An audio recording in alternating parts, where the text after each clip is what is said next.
के बारे में। डाई कार्बोक्सिलिक एसिड जिसमें 2 बार COOH ग्रुप होता है। तो जनरल रिप्रेजेंटेशन हम लोग पढ़ते हैं, किसी भी एक ऑर्गेनिक कंपाउंड में अल्फा और ओमेगा पोजीशन पर COOH ग्रुप प्रेजेंट होते हैं, जहाँ पे N की संख्या 0, 1, 2, 3, 4 डॉट डॉट कुछ भी हो सकते हैं। तो इस जगह पे हम लोग इसको पढ़ेंगे कि अगर N की वैल्यू 0 होती है तो इसको हम लोग COOH और COOH करके लिख सकते हैं, क्योंकि CH2 है यहाँ पे 0, तो इसका नाम हो गया ऑक्सैलिक एसिड। अगर आप एक रखते हैं इसकी जगह पे तो ये CH2 हो जाएगा और 2 जगह पे COOH और COOH, तो इसका नाम हो जाएगा मैलोनिक एसिड। इसी तरीके से कार्बन की संख्या अधिकतम जो है वो 7 तक चलती है।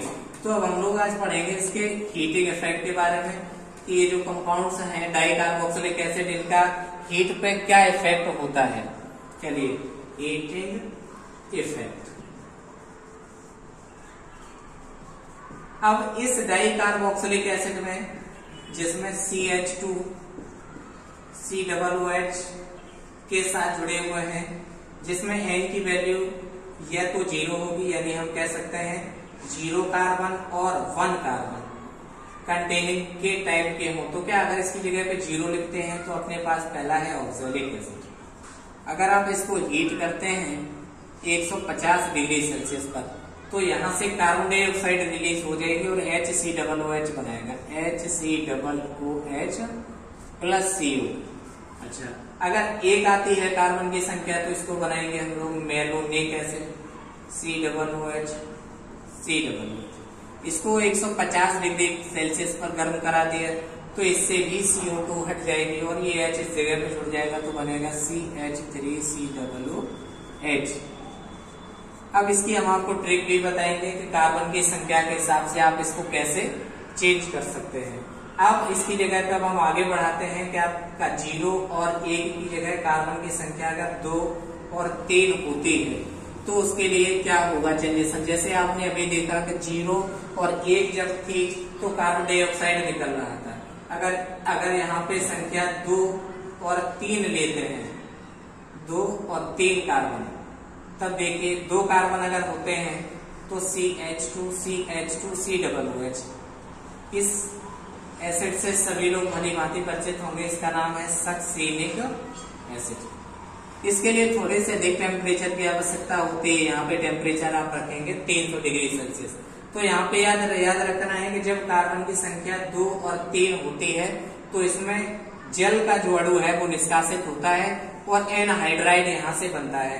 तो एक एसिड का H जाएगा, दूसरे का OH, तो इसको सक्सीनिक एनहाइड्राइड के रूप में हम प्रोडक्ट के रूप में इसको बनाएंगे।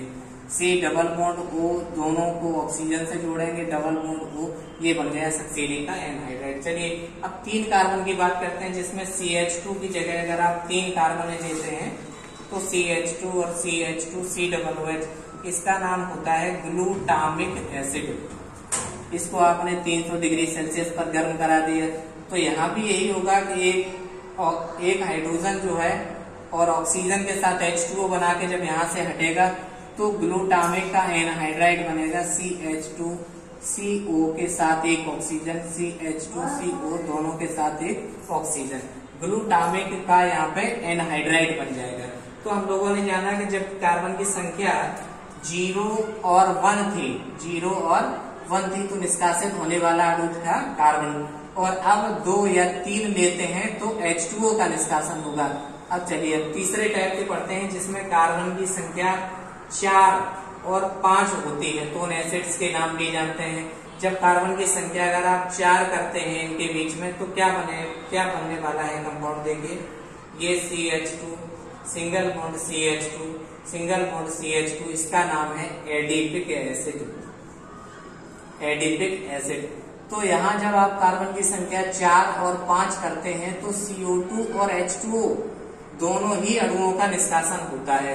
तो यहाँ से आप क्या करेंगे कि एक CO2 हटाएंगे और H2O का निष्कासन करेंगे, तो अपने पास साइक्लिक कीटोन्स जो हैं वो मुख्य उत्पाद के रूप में यहाँ पे प्राप्त होंगे। टेम्परेचर वही रखना है 300 डिग्री सेल्सियस। तो यहाँ से CO2 का निष्कासन और H और एक O और H2O का निष्कासन होगा। तो इस जगह पे क्या बनेगा, CH2 और यहाँ पे हम लोग रख देंगे कीटोन। तो साइक्लोपेंटेनॉन हम इस जगह पे कह सकते हैं कि साइक्लोपेंटेनॉन जो है अपना वो मुख्य उत्पाद होता है। चलिए 5 कार्बन की बात करते हैं। जब आप बीच में संख्या CH2 की 5 रखते हैं और COOH के साथ जोड़ते हैं तो इसको पाइमेलिक एसिड के नाम से जानते हैं। क्या लिखेंगे, PIMELIC, पाइमेलिक एसिड। और इसका टेम्परेचर आप वही 300 डिग्री सेल्सियस रखते हैं। तो आपको क्या बताया है कि जब कार्बन की संख्या 4 और 5 होती है तो वहां पे आपको निष्कासन करना है CO2 और H2O का। जब 0 और 1 कार्बन की संख्या होती है तो CO2, 2 और 3 का होता है तो H2O का निष्कासन करेंगे। तो यहां से आप H2O का निष्कासन करते हैं तो फिर से हमें एक कीटोन प्राप्त होता है CH2, इसके पास भी CH2, सिंगल बॉन्ड से CH2, दोनों को जोड़ के 1 2 3 4 और 5 और छठवां जो है वो आप कीटोन इस जगह पे लगा देंगे। अब इसके अलावा बात करते हैं 6 या उससे ज्यादा 7 होते हैं या उससे ज्यादा हो जाते हैं तो वो आपस में एक दूसरे में संगठित होकर डाइमर बना देते हैं। चलिए लास्ट टाइप का एग्जांपल 6 या 7 में एक ले लेते हैं जिससे डाइमर बनेगा। तो क्या डाइमेरिक फॉर्म बनेगी उसकी जरा हम लोग बात कर लेते हैं, जिसमें कार्बन की संख्या अब हम लिखते हैं COOH, CH2, 6 और COOH। तो यहाँ बीच में संख्या हमने रखी 6 या इससे जब ज्यादा रखते हैं तो इसके जो 2 अणु हैं वो आपस में मिल जाते हैं और एक डाइमर फॉर्म बना देते हैं। तो डाइमर फॉर्म बनाने के लिए क्या करेगा, एक एसिड का H दूसरे के OH के साथ H2O बना के यहाँ से हट जाएगा और हट जाने के बाद जो शेष बचेगा उसको हम लोग लिख लेंगे COO, सिंगल बॉन्ड CH2 का 6, उसके बाद सिंगल से C डबल बॉन्ड O, उसके बाद सिंगल से फिर से आ जाइए CO, CH2 का 6 और COOH। इस तरीके से ये डाइमर फॉर्म बन जाता है। इसकी PDF जो है इसके वीडियो के बाद हम आपको भेज सकते हैं।